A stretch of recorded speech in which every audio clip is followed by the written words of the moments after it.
So I think the first step as a listener is to recognize, why are you asking people questions?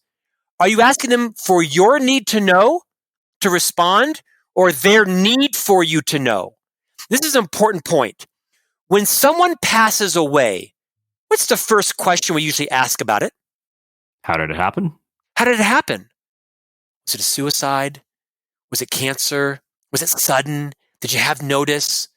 Was it a train wreck? What does it matter? It doesn't matter.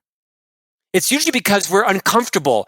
We're incapable of filling in the silence, right? We got to kind of get in there, and we're not quite sure what to say. Don't say anything.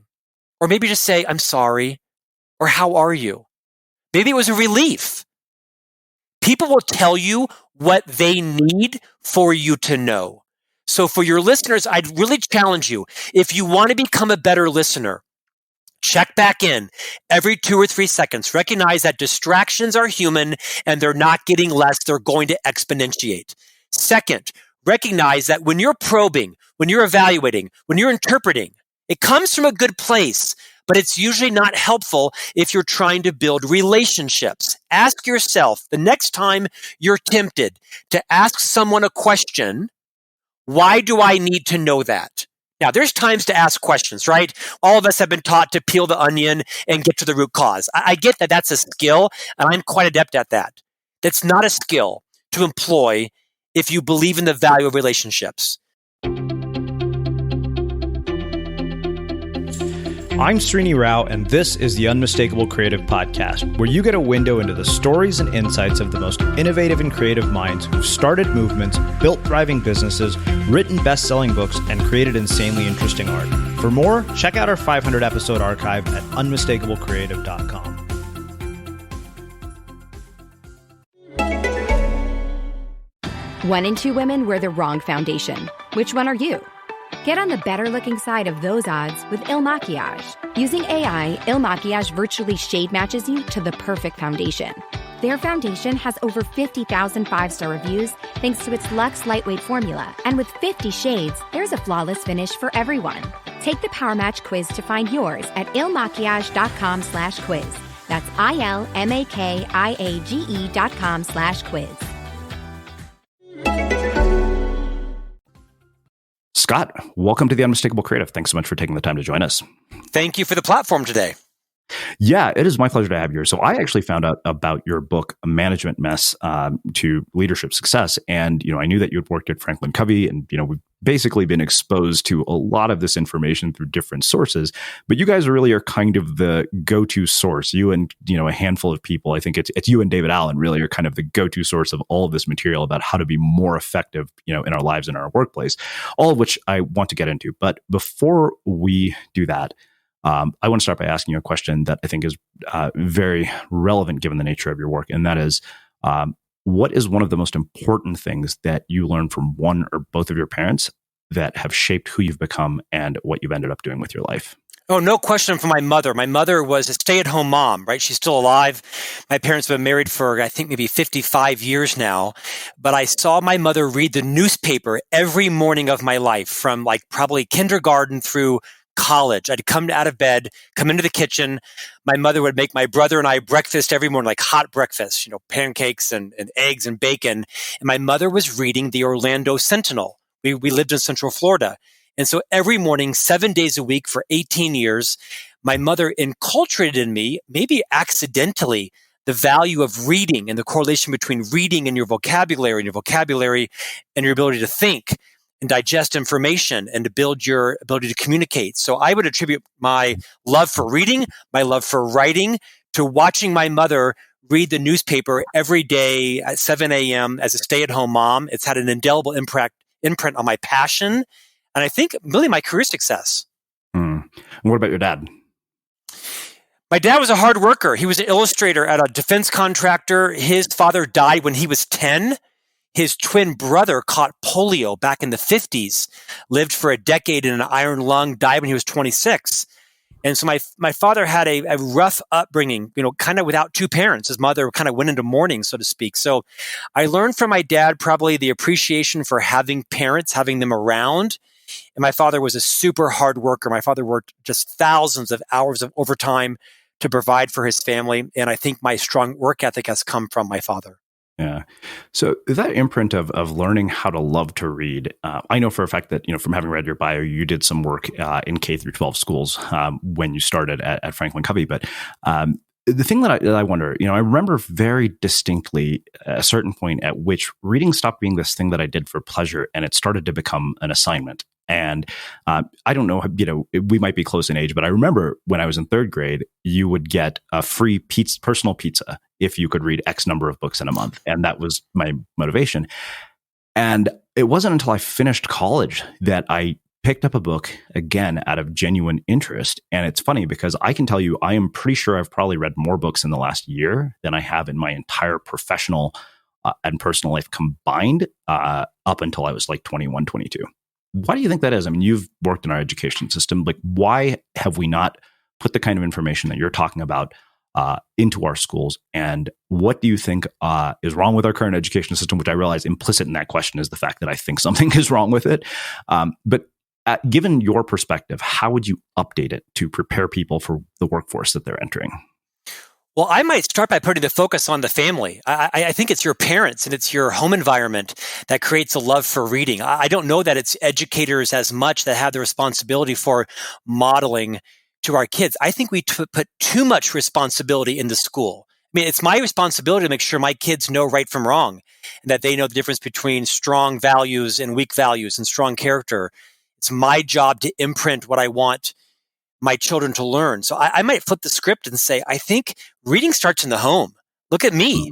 I mean, my wife is a passionate reader. My oldest son, I have 3 boys, 5, 7, and 9. My oldest son is a voracious reader through no correlation to his education. He goes to the finest private school in Utah, but they're not teaching him his passion for reading. My boy and I go to Barnes & Noble every Saturday as an adventure. We go to have Mexican food at lunch. We play tennis. And we go to Barnes & Noble. And for us, Barnes & Noble is kind of like our library. We go and we read and we buy books and we, talk about them. So I don't know that I can address what's right or wrong with the education system. I think people as young boys and girls, they do a lot of what they see in their parents for good and bad. And I wouldn't underestimate the value, the impact that we have as parents onto our children. We enculturate into our kids as teachers, as administrators, as parents, deeply ingrained paradigms on how we see the world, how we see ourselves, how we see the value of reading, whether we see junk food as normal food, whether we see education as valuable. So I would probably flip it, Siri, and say, I think that parents have a vastly disproportionate influence on our kids' passion and ability to read than even in school. Yeah. What kinds of books do you have your son reading? And 2, what kind of career advice are you giving your kids at this age? Because one of the things that comes from being in the culture that I grew up in is, a very, very clear idea of what your potential career options are, all of which people have heard me say. It's like doctor, lawyer, engineer, you're Indian. We're taught to choose the options that have been put in front of us to the point where we are blinded by the possibilities that surround us. And I don't blame my parents for that because they grew up in an environment where there were 2 alternatives. One is security, the other is poverty. There was no in between. Their potential lives were binary as immigrants in India because that's what they saw. So obviously we live in a very different world today. What do you tell your kids about this world? Yeah, so I don't encourage my kids to read one form over another. Because they don't read books about murder and shooting. We don't have guns in our house. Beyond that, I want my kids to love reading for reading's sake. So my oldest son is kind of into historical fiction. He's reading a book right now about the Berlin Wall. And although it's a school assignment, he got to pick it out at the Barnes & Noble store. So I think my oldest son is going to be a lifelong reader. My middle son, who's kind of my twin, both in looks and personality, hates reading. He wants to play video games on the Nintendo Switch. So I made a deal with him. Every minute on the Nintendo is earned by a minute reading. And so I watch him. We time him 20-minute intervals, and he's actually building a better, lifestyle around that. When it comes to our careers, I've always been a fan of running with your strengths. I think the work that Tom Rath and Don Clifton did at Gallup with Now Discover Your Strengths has been enormously liberating for people in the last 20 years to really recognize what are their strengths and how to run with those and make those work for them. For me, my career is just a wandering cluster bomb. I mean, I started working in middle school, right? Mowing lawns, raking lawns, washing cars, washing windows. And I became a manager at a restaurant, and I washed pans and waited on tables and drove the bakery van. And then I worked for Disney for 4 years. And here I am now as a best-selling author and a podcaster and a keynote speaker. None of those were, a linear path by any stretch. I think my parents probably saw me more like they wished my brother's career would be. My brother is a chemical engineer. He has an MBA from MIT. He has a master's in chemical engineering, very linear path. And I think my parents probably saw that as the right path for me. To their horror, I chose a different path. I mean, I was working on Senate campaigns back when I was 16. I was working for a U.S. presidential campaign when I was 18. And so I earned a real estate license when I was 18. I've done a ton of different things, none of which did I ever think would lead to where I am now as a best-selling author and as a executive in a public leadership company. But all those things together really taught me the difference between being a specialist, which is my brother, and being a generalist, which is me. And I think any advice I would give to people early in their career, I think much of the world puts people into these specialist frameworks, models. You're either going to be an anesthesiologist, you're going to be a law enforcement officer, you're going to be a librarian or a dental hygienist. And for anybody who doesn't fit in that role as a specialist, like my brother is an extraordinarily talented specialist. He was the CEO of 2 Amazon companies. I'm the opposite of him. I'm a generalist, right? I had a sales background, a marketing background. I become a fairly proficient writer. I'm a columnist for Inc. magazine. I hosted a radio program on iHeartRadio. While I was doing all these things, I didn't know I was a generalist. I was still kind of jealous of my friends who were patent attorneys and who were OBGYNs and mechanical engineers. But then I came to realize, like literally in the last 3 or 4 years, oh, wow. That 30 years of sort of wandering around as a generalist, not quite knowing what it is I did and what I was great at, it all began to come together in my late 40s and now early 50s. And I would never be in the influential position I'm in now to be a guest on your podcast had I just been a specialist. So my advice to parents, to people who are planning their careers, don't plan it so carefully. Maybe understand, are you a specialist? Are you a generalist? I think the generalist track pays off later in life. And I don't want to put people into one of the 2 boxes per se, but for me, it's a great framework to think about, where do your passions lie? What do you need to do to uncover them and kind of pollinate them? And if they don't come clearly to you in your 20s and 30s, that's okay, because mine didn't. If you would have asked me 10 years ago, was I going to be a Wall Street Journal best-selling author and a podcast host of one of the largest podcasts in the world, and a radio host at iHeartRadio, I'd say, no, I'm a chief marketing officer. No, I'm the behind-the-scenes guy. I'm the producer. I'm the director. I'm not the actor. But I think it took a different direction, and I'm glad it did. Yeah, I can relate. It's funny because I think that I look at my life and I kind of, followed this linear path, and it all kind of blew up in my face. And I would say, okay, well, this is, the byproduct of a life that hasn't gone according to plan. It's all been, through a series of fortunate accidents, graduating into 2 recessions, getting fired from every real job I've ever had, which given your perspective, I want to actually, talk to you about it, but through the lens of your book. Yeah.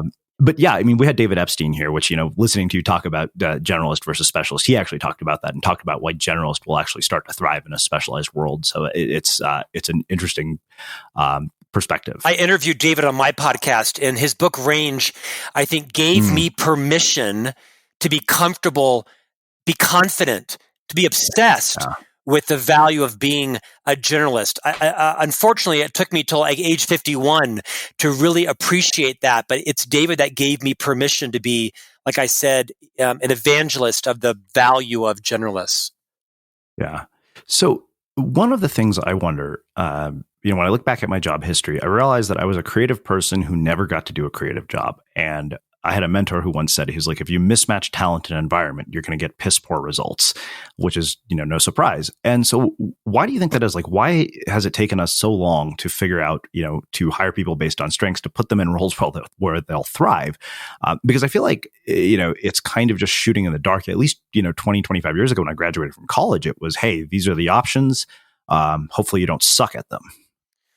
I think for too many decades, the marketplace really valued the left brain thinker. I think the majority of the jobs coming out of college were left brain oriented. I mean, I don't think liberal arts colleges got a fair shake up until probably the last decade or 2 decades or such. But I would strongly advise and encourage my children, my 3 boys, to go to a liberal arts school and get a liberal arts education. I think Dan Pink helped to popularize the rise of the right brain in one of his early books, and how I think now organizations are valuing, if not as much more than left brain linear analytical skills, what they're valuing is conflict resolution, the ability to articulate and communicate and be persuasive in your thoughts and your words and your language, to build relationships, to be a trustworthy person. I mean, you can't really teach character later in life. You can teach competence, but character is a fundamental leadership trait that I think also comes with right brain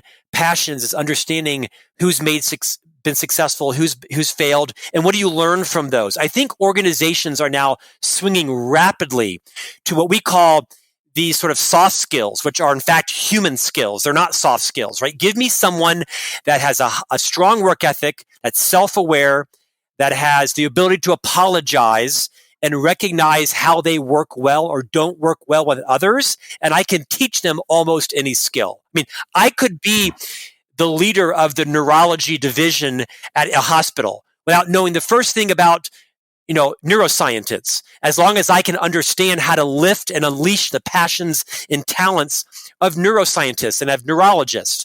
I think these right brain skills are sweeping the nation in organizations. Nearly every leader will tell you their biggest problem is getting people to work well together. But I would debunk this HR theme that is often heard. People are an organization's most valuable asset. That is not true.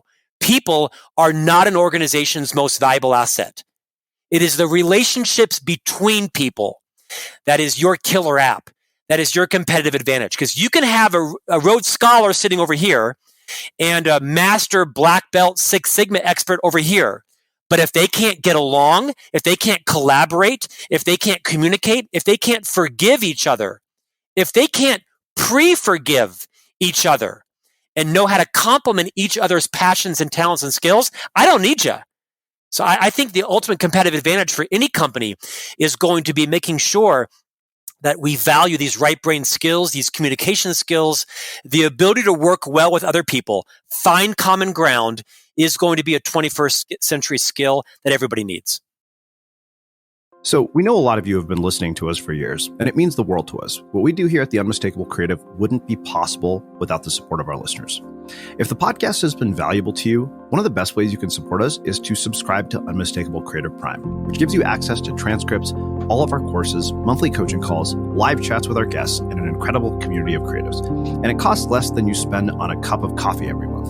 For the school teachers and people in our education system, Prime is completely free to help you with this transition to teaching online.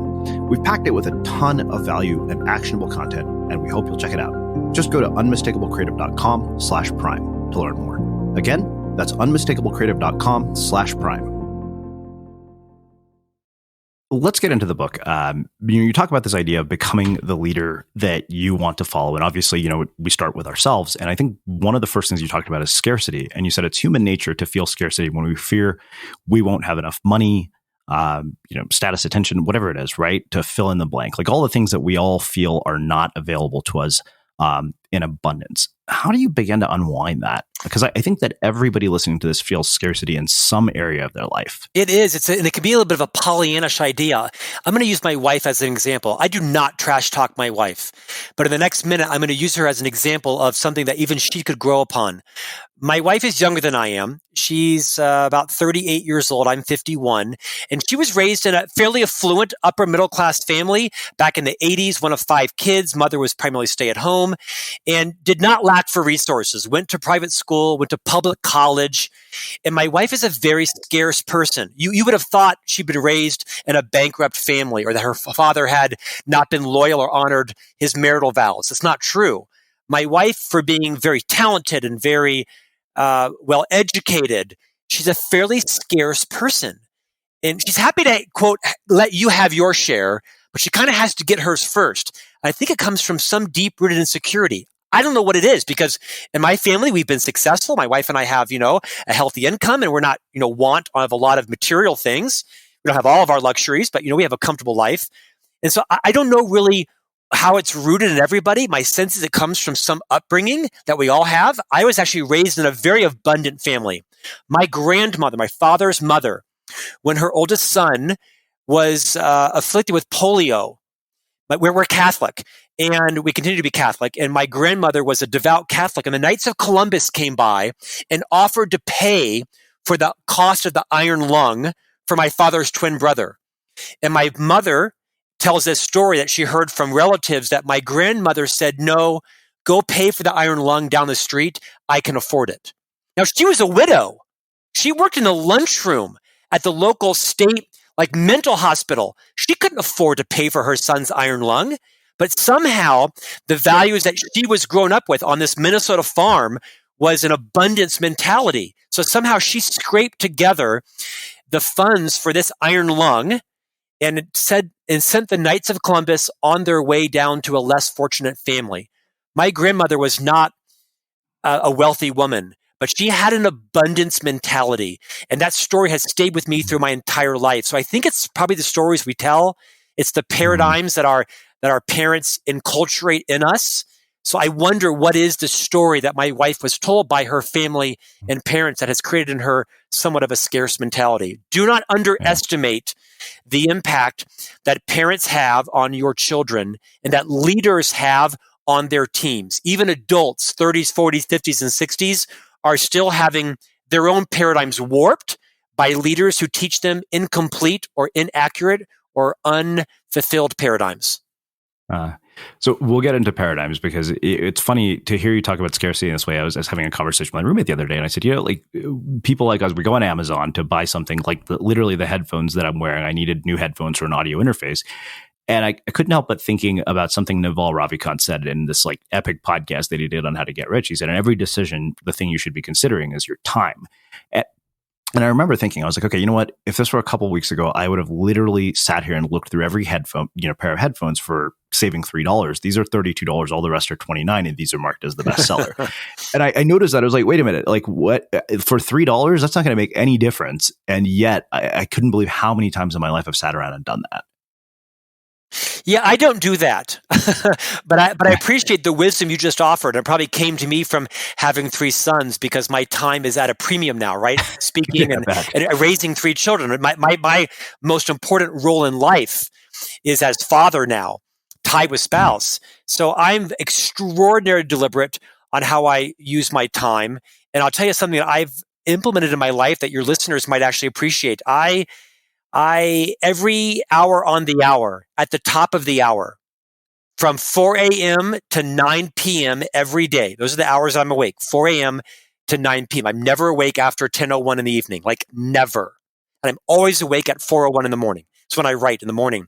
I ask myself every hour on the hour, at the top of the hour, is the next hour going to be the highest use of my time? Is how I'm planning to spend the next hour going to bring me the biggest return, my clients the biggest, my family, my CEO, whoever I'm indebted to that next hour, including myself, is what I'm going to do the next hour going to be the highest value of my time? And as I have begun to make that a rigorous lifestyle process, if you will, standard for how I operate my day, I become very clear on where to allocate my time and where not to care about it. Wow. So let's talk about this idea of listening. Obviously, as somebody who hosts a podcast, this is profoundly interesting to me. And you identified 4 different types of listeners: the evaluating listener, probing listener, advising listener, and interpreting listener. What is the importance of that in a leadership role, and how does it play out in other areas of your life personally? Yeah, off air, you gave me permission to talk as long as I wanted on some stories, so I'll take that liberty now. It was Dr. Covey in his seminal book, The 7 Habits of Highly Effective People, that originally named those 4 types of listeners. And here's what I've learned from him and others, and how I practice it, hopefully, in most of my interpersonal relationships. I think most leaders, formal leaders, are like me, where they've spent the majority of their career and their education being trained on how to be a more powerful communicator, be in influence mode, Be in persuasion mode, learn PowerPoint, keynote, master the microphone, speak from the stage, clarify your mission, your vision, your values, your systems, your processes, your strategy. We're always in sort of communication mode. As a result of that, I think we value speaking more than we value listening. Well, speaking is a great leadership competency, but so is listening. They're kind of tied. I think speaking is quite selfish. Listening is quite selfless. And the challenge with, I think, most of us is few of us are facing less choice in our life, right? Netflix isn't going to have less programming next year. We're all going to be facing an onslaught of distractions and a barrage to our attention span, so that when we're listening to someone, if you're like me, it's all I can do to pay attention to them for 5 seconds. I'm thinking about, what time is my next podcast interview? Is my manuscript due? The American Express bill is due or overdue, right? Picking the dogs up from the groomers. What time is my mother-in-law landing for Easter? I mean, there's this barrage of information coming at us, and it's all I can do to even stand and look at you, let alone pay attention to you. This barrage of information, I think, has distracted everybody. Everybody's got ADD. Forget the clinical diagnosis. Everyone has an attention deficit. So the first advice I give people is, when you're listening to someone, especially face to face, every 2 to 3 seconds, check back in. Recognize that you're going to be distracted. Doesn't make you a bad person. Doesn't make you a poor listener. It makes you a human in 2020 right now. So the first piece of advice is to check back in constantly, every few seconds, and resist the natural temptation to be distracted. The next advice I would give on being a better listener is to recognize that most of us listen with the intent to respond, not with the intent to understand. And if you accept that premise that most of us listen with the intent to respond, and it comes from a good place, it comes from your desire to help other people.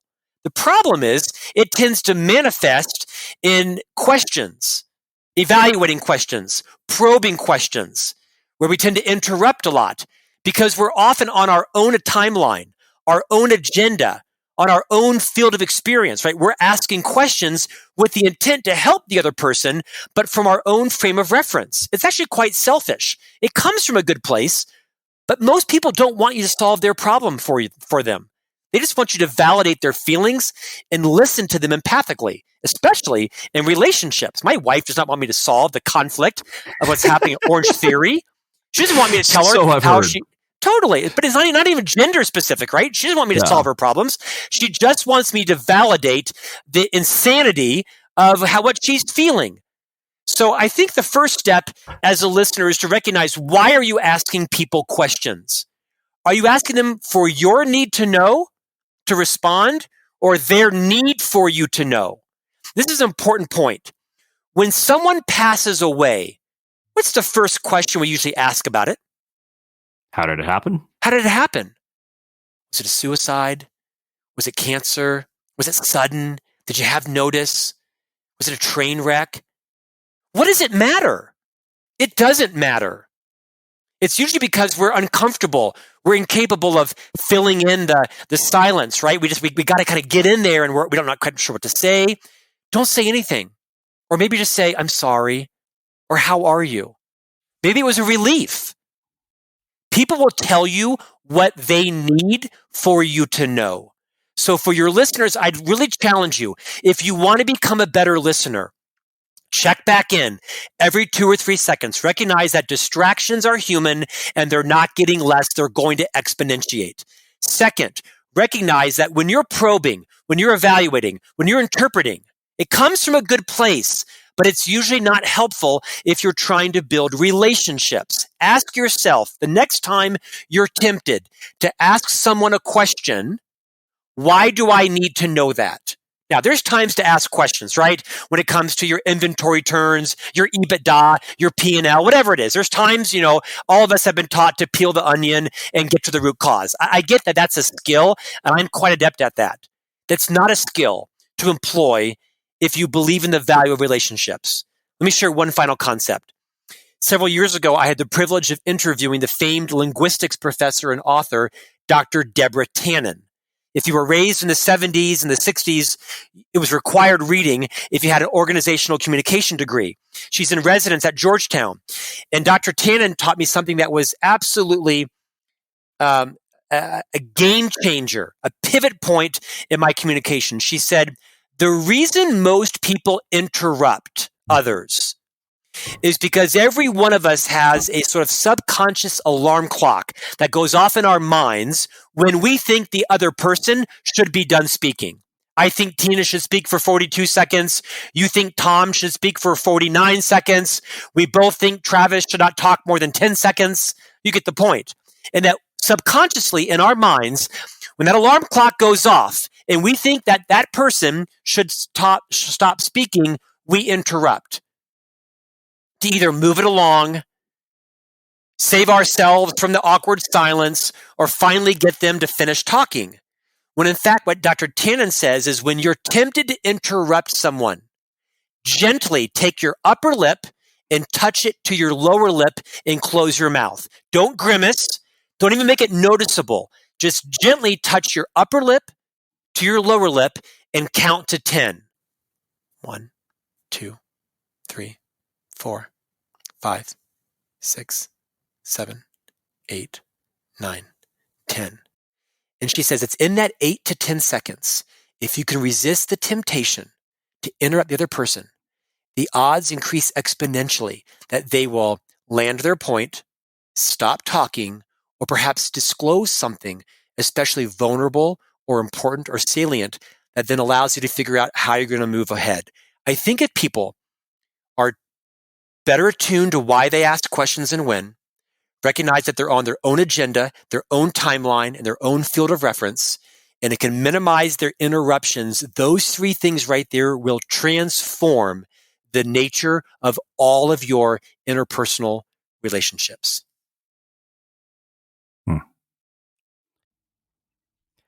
So I don't know about you, but vacuuming is not one of those things that I ever look forward to doing. But as you know, your environment has a huge impact on your creativity. So I still like it to be clean wherever I'm living and working. But now it doesn't have to be something that you deal with. If you're like me and you grew up in the 80s, you probably fantasized about the day when cleaning your house would be like it was for the Jetsons, meaning you don't have to lift a finger. Well, the good news is that we're already kind of living in that future. And the easiest way to make sure your floors are cleaned every day is with the iRobot Roomba Robot Vacuum. It cleans up after itself. The Clean Base automatic dirt disposal takes convenience to a new level, automatically empties its own bin into an allergen lock bag that holds 60 days of debris and traps 99% of pollen, mold, and dust mites, so you can forget about vacuuming for months at a time.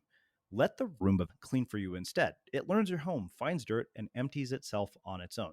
It's got powerful cleaning performance made effortless. Remember, if it's not from iRobot, it's not a Roomba. To learn more, go to irobot.com/unmistakable.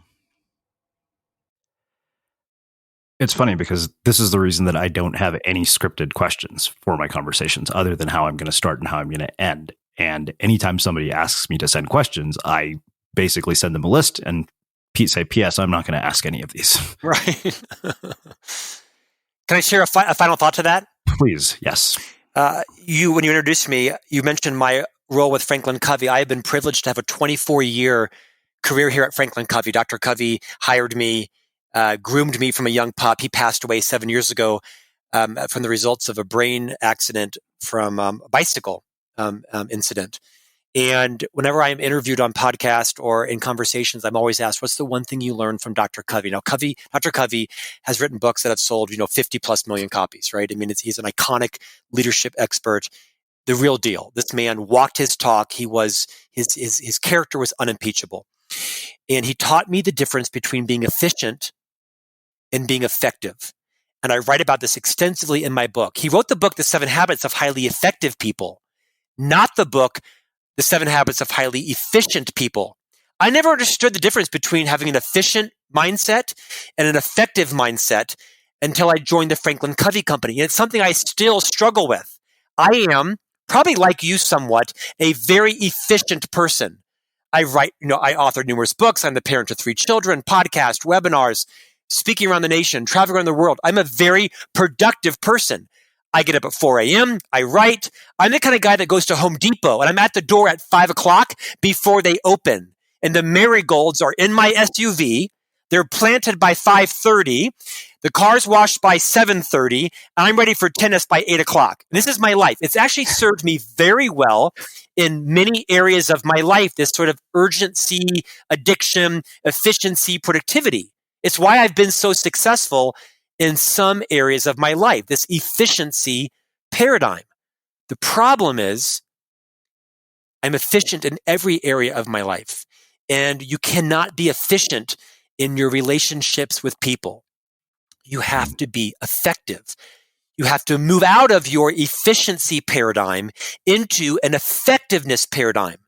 Of the many things Dr. Covey said that are profound, he said, with people, slow is fast and fast is slow. With people, if you want to build mutually beneficial, high trust relationships, especially as leaders, you need to slow down and move out of efficiency mode into effectiveness mode. When someone comes into your office, close your laptop, take off your glasses, turn off your phone. It may feel like a technique, and it is, but it will become common practice with you. You know, people do not quit their jobs. They quit bad leaders and bad cultures. And if you want to increase engagement in your organization, you'll teach your leaders, yourself, you will become someone who loves their people, because people do not quit leaders who love them. Like you, I have no shortage of opportunities to go work in other organizations. I can't. You know why? Because the CEO loves me. He loves my family. He loves me. And we're the opposite personalities. He's very conservative. I'm more liberal. He's very deliberate. I'm super precocious. He's very thoughtful. I'm incredibly impulsive and impetuous. But he loves me. I can't quit him. Sounds like a Brokeback Mountain reference. But my point is, in the professional setting, I can't quit the guy because he loves me. And that's some great advice to your people is, in organizations, it's hard to quit leaders who love them. And leaders who love their people slow down, and they recognize when to be effective and when to be efficient. Well, I think the fact and we're both happily married to women, so it wasn't a Brokeback Mountain scenario. I just happen to have that soundtrack on my mind right now because of the Joker, Oscar, that kind of stuff. So keep going. Sorry. So I think that actually makes a perfect segue to what you were talking about. You mentioned that you're impulsive, and you actually wrote a chapter about carrying your own weather. And I could relate to that because I know myself well enough to know that I am. You said when we're triggered emotionally, it's easy to forget. We have a choice as to how we will respond. And there's one person in my life who knows how to trigger me and push those buttons more than anybody, and it's my mother. I mean, it's, this has been the work of a lifetime for me. So how do we deal with this? How do you get better at this? How did you get better at it? Yeah, let me tell you how I got better, because I think everyone has their own path on this. And I might be a bit of a pariah after this webcast, but FranklinCovey is well known for popularizing the value of mission statements, right? It happens to be the most trafficked page on our entire website, the mission statement builder. And Dr. Covey was famous for talking about that. It never worked for me. I mean, I was single till I was 41. You would have asked me when I was 35 what my mission was. I don't know. More tennis, more beer, more trips to Italy. I don't know. I have no idea what my mission is, right? I'm not sure I know what my mission is. So the idea of creating a mission statement for me never resonated. It wasn't until I joined a conference where our other co-founder, Hiram Smith, who invented the Franklin Planner and the Franklin planning process, he gave a speech that changed my life. He said, "You'll never really appreciate the ability to carry your own weather until you've identified your values." And I'd heard the word values before, but I never really thought about what were my values. I don't know, world peace, equity, harmony, cash. I have no idea what I value. But I left that speech with Hiram Smith, who, by the way, passed about 2 months ago from a short bout with pancreatic cancer. Both of our founders have now passed. I went home and I spent several days and I decided what my values were going to be. I was 31 years old. And I came back with 7 of them: purpose, health, integrity, positivity, abundance, and loyalty. Purpose, health, integrity, positivity, abundance, and loyalty. PHILPAL. It spells PhilPal. And I committed it to memory. My first value is purpose. I'm a religious person. I'm Catholic. I mentioned it's a big role in my life. I don't evangelize it to others other than my sons, but I'm trying to get clear on what my purpose is. The next is health, and then integrity and loyalty. Loyalty is a very important value for me. I am extraordinarily loyal to people in my life, to my fault sometimes. It has gotten me in trouble being too loyal to some people. Positivity, abundance, and learning. So I went back and I committed these 7 values to memory. I organized them so I could memorize Phil Pal. And now I make my decisions in life on my purpose, on my health, on my integrity, on loyalty, on positivity, on abundance and learning. And the more I am clear on my values, the less you are able to hijack them from me. And the more I am clear on what I say yes to and what I say no to. And your ability now to ruin my day based on your mood, on your emotions, on your insecurities, on your jealousies is almost non-existent. You can't ruin my day. You can call me and tell me my house is burning down. Are my kids out? Is my wife out? Are the dogs out? No problem. We'll buy a new house. Because it's not one of my values. One of those is not one of my values. I didn't say house or shelter. It's not a value. I'll go rent a condo somewhere or an apartment or stay at a hostel. My advice to your listeners is if you get clear on what I won't say at a hostel, by the way. If you get clear on what your values are, if you get clear on your values, no one can hijack your emotional weather. You can carry your own weather. When someone walks into the office and they don't speak to me, I don't wonder if she's mad at me. I don't even care. I don't wonder if I'm in trouble. For all I know, she had a fight with her teenage daughter, right? It has nothing to do with me because my values are clear.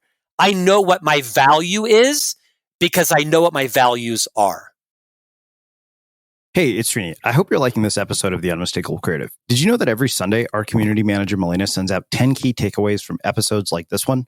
All you have to do to receive it is sign up for our newsletter. Just visit unmistakablecreative.com/newsletter and you'll get them delivered right to your inbox. Again, that's unmistakablecreative.com/newsletter.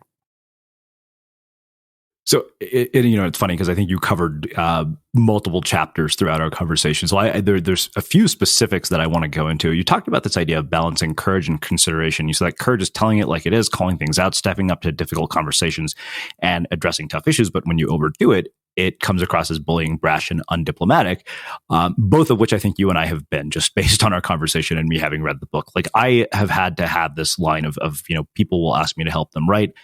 I have no ability to sugarcoat because I had a writing coach who told me she wouldn't sugarcoat, and that was how I was conditioned to write my books. Yeah, and sure. Right. I appreciated that she did that because my books wouldn't have been what they were had it not been for her being that way. She told me she was going to be tough on me. That's why I chose her out of the 3 that I had options for.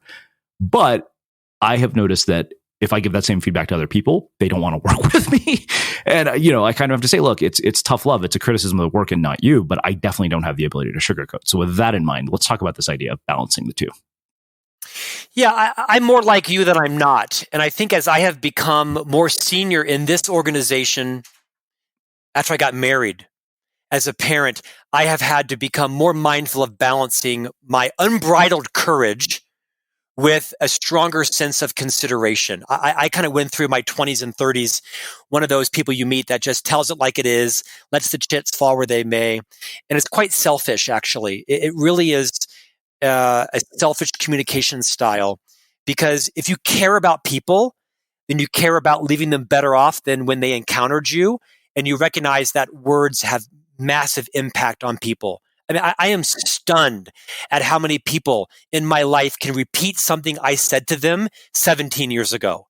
I don't even remember meeting them. Not because I'm arrogant, probably because I'm busy.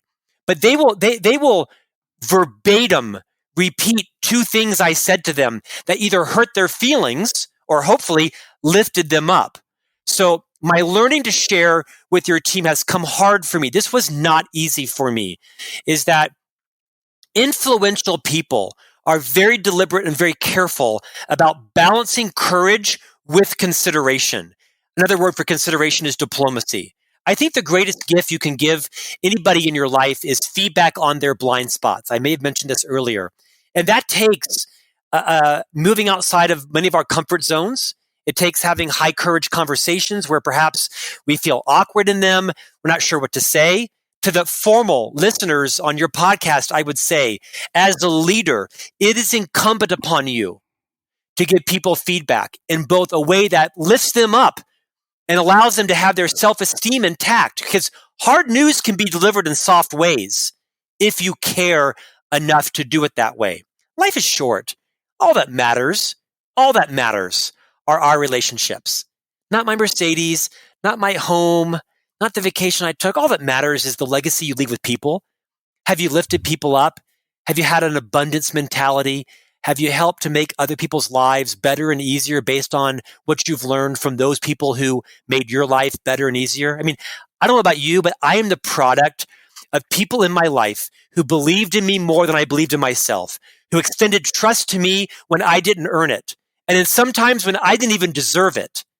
And I see now my job is to give back to everybody else in my life and those who will come into my life and to lift them up and help them understand behaviors that they're embroiled in, that are their blind spots. I mean, it's why people have these recurring behaviors in their 50s and their 60s still, is because I think, generally speaking, they never had a leader who sat them down and said, Patricia, I want to have a high courage conversation with you. My intent is to help you see some behaviors that you're exhibiting that I think are inhibiting your ability to be more effective. I'm kind of nervous about this, and I might even use the wrong word, so you might have to give me a do-over, but my intent is to help you out and then kind of go into the conversation in a genteel way, because, again, I'll say you can deliver tough news in soft ways. I think the problem is most of us, like everything in life, fall on one end of the litmus scale. We're either perhaps like you, perhaps not like you. We're so clear, we're so determined, we're so busy that we just kind of let it rip. And the person leaves very clear, but they think, well, gosh, that could have probably been said with the same effectiveness, with a little more genteelness. Yeah. But they're very clear. I mean, no one leaves a meeting with me unclear about anything. Uh-huh. And then there is the opposite personality that's so accommodating, so maybe shy or retiring, or perhaps one of their values is harmony. And they're so delicate and so diplomatic that the person leaves their office not realizing they were just fired. They have no idea. It takes a balance of courage and consideration, and it comes from practice. Yeah. It comes from role play. People will say to me all the time, well, Scott, it's easy for you. Yeah, I came out of the womb having high courage conversations. No, I didn't. I screwed up the first 400 of them. It's why my HR file is an expandable folder, right? This was not easy for me. I screwed up couple hundred of them, but I role played them with HR. I role played them with wise friends in my life and got better and better at it. And I realized that my body language sometimes has an impact as well. You can tell I'm a very passionate person. For some reason, it comes out always looking like I'm angry or stern. I'm rarely angry. I'm just clear. And so I have to sometimes role play feedback in front of a mirror so I recognize what are the facial expressions, not by trying to be artificial, but how do I make it comfortable for the other person to receive my feedback so that both they're crystal clear on expectations and that they feel better off from having me delivered that feedback. It's a high standard, but I think it's a gift everyone deserves in every aspect of their life. Let me end this thought with this quote. This quote has had a massive impact on me from Blaine Lee. Nearly all, if not all, conflict in life comes from mismatched or unfulfilled expectations. And the more we're willing to clarify expectations, clarify points with other people, we give them a huge gift and we minimize so much conflict in my life. I repeat it multiple times a day. I've said it on this podcast probably 3 times, but I want people to inventory the conflict in your life. And if you will clarify expectations, yours, and allow them to clarify theirs, you will nearly eliminate the conflict in your life. Well, okay, let's talk about results. I know you have about 10 minutes here, so there are 2 things I want to talk about when it comes to results. When it comes to vision, you've talked about crafting a vision within reach. part of the reason that struck me is because I feel that I often, and myself have done it, see people create very unrealistic goals based on possibility instead of probability. So, the example I always come back to is something my mentor said. He said, he said, look, is it probable that he and I could go and make the Olympics? I was like, yeah, possibly if we, entered curling. And even then, it's not likely. Is it probable? Probably not. And so I wonder, when you think about crafting a vision within reach, how do you do that, keeping both probability and possibility in mind, and yet remaining optimistic enough to try for something big? Such an elegant question. I'm going to pull on a couple of different resources that I've learned. At FranklinCovey here, we spend a lot of our time focused on how to create corporate goals. We call them WIGs, wildly important goals.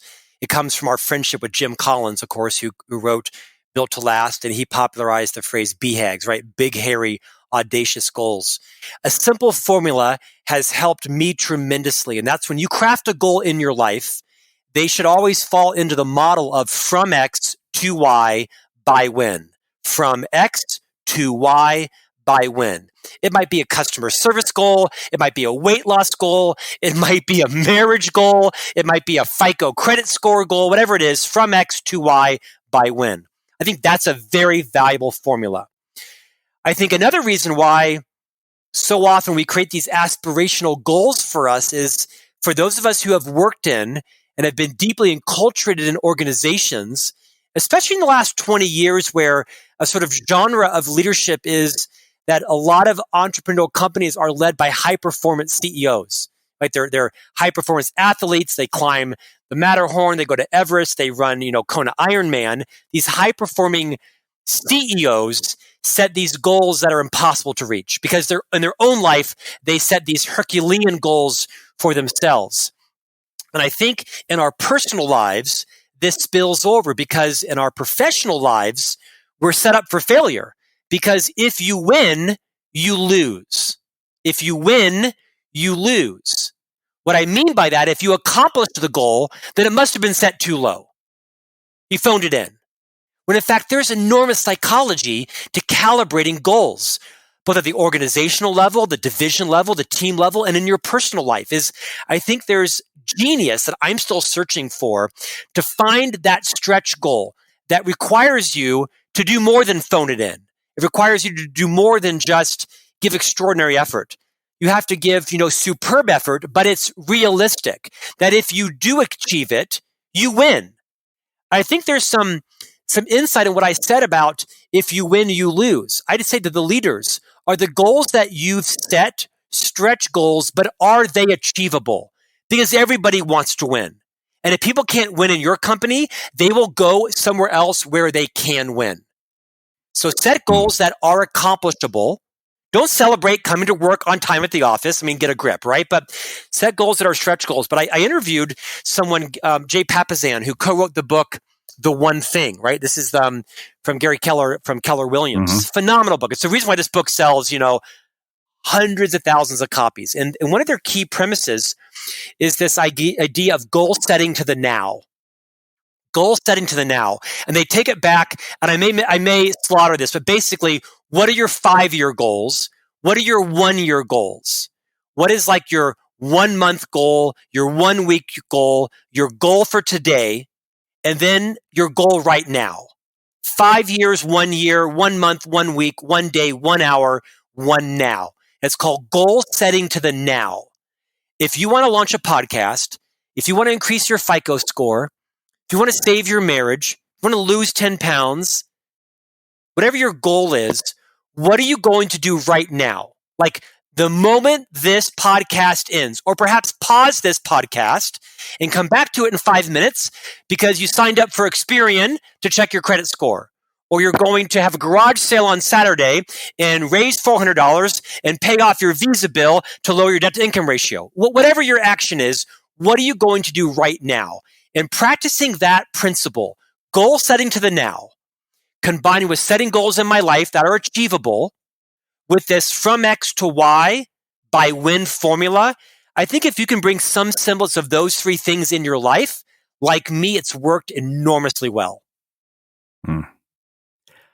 Well, I think that makes a perfect setup for my final 2 questions. So one of the things you talk about in the book is this sort of continuous need for improvement, or this continuous improvement idea. And I think it's the blessing and the curse of the world that we live in, and the work that people like you do and people like I do, is that it can feel like there is no endpoint to this. And, Ryan Holiday was here talking recently about his most recent book, which actually, hit #1 on the Wall Street Journal, or the New York Times bestseller list after 8 books. I am obsessed with Stillness is the Key. Yeah. So there's something that he said in that conversation with me that I really had stayed with me. He said, it's this sort of next level of accomplishment, right? He said, you basically think, it's not a book deal with the publisher, it's the New York Times bestseller list. And I know that I've experienced this firsthand. It's this hedonic adaptation at work where the goalpost keeps moving.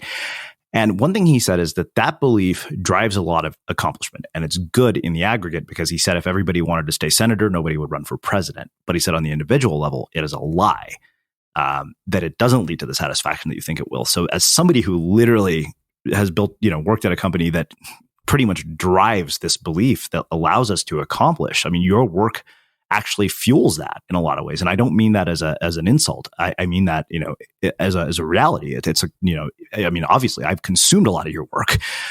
So how do we deal with that tension between those two things? How do you find satisfaction while at the same time maintaining this drive to accomplish what you want to accomplish? I have no idea.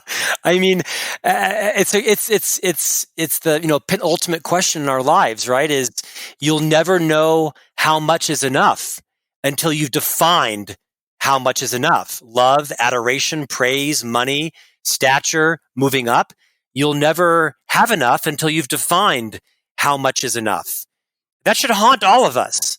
Because like you, right? You want more subscribers. Like me, I want more readers and more. And it can be an insatiable quest. Seth Godin is a friend of mine, dear friend of mine. I've been blessed to have Seth in my life. His works are so inspirational to me. He's so practical and real, authentic. I'm a unmitigated Seth fan. I've been in his office several times where he's talked about, the power of being reckless versus the power of being fearless. And that haunts me a lot too, is really knowing, when am I being reckless and when am I being fearless? And fearless to further my influence, fearless to further my impact, versus perhaps reckless in my mind might be, I just want more fame. I just want more adoration. I just want more of the spotlight. Am I doing this to help others versus doing this to help myself? I mean, everyone has their own questions. The more you are clear on what you value, I think the more you're clear on what you pursue and what you don't. I mean, if I think about my life right now, I'm on the rise a bit, and I'm sure I'm going to be humbled a lot. But at the end of the day, I do think that my mission, perhaps I'm uncovering it in real time right now, is as father and provider to my kids and as spouse to my wife. And that needs to come at the head of everything. And I need to make sure that my time is aligned with both my values and what is my purpose, what my mission is. And to your point, I love Ryan Holiday's book, Stillness is the Key. I interviewed him as well. Prophetic thinking around the quiet space in our lives and making room for that. Another point that I'll share from Seth is I like Seth's motivation around just ship it. I think he wrote a book called Just Ship It, something like that. And he really inspired me to kind of move outside my comfort zone and care less what people think about me. I care a lot what my wife thinks about me. I care what my priest thinks about me and my creator and my sons, and to some extent, my mother-in-law and father-in-law, and probably to a lesser extent, my CEO. Beyond that, I don't care a lot what people think about me. And so with that, not in an arrogant way, in a bit of a liberating way, right? I'm sure like you, there are blog posts dedicated to my hair. There's blog posts dedicated to I'm a hack and I'm a poser and all that. It doesn't even impact me. I don't even read it anymore because I'm just trying to ship it. And I'm trying to do more to help everybody else learn from the messes that I've been in. And I think that's working. So my advice in the book is, you know what? Do less time reading, less time listening, and more time writing and more time broadcasting. Go get your own damn podcast. Go write your own book. Go develop your own conference. Don't just be a passive consumer, but put yourself out there. Some of my best learning were my first 30 LinkedIn articles. Oh my gosh, I look back now and I think, what was I thinking? But one thing led to another. And the more I put myself out there, the more I learned what my talents were, what my passions were. It helped me to kind of congeal my thoughts. Like, what do I believe to be true? And what do I believe not to be true? The world's not black and white. And so, in this gray area we live in, I think allows us to be a little bit situationally chameleons. That's good sometimes and bad sometimes. So I would encourage your people to be less reckless and more fearless. Define how much is enough. So you decide when you have enough. And do less consuming and more producing. But of course, listen to your podcast. So I have one final question for you, which is how we finish all of our interviews at the Unmistakable Creative. What do you think it is that makes somebody or something unmistakable?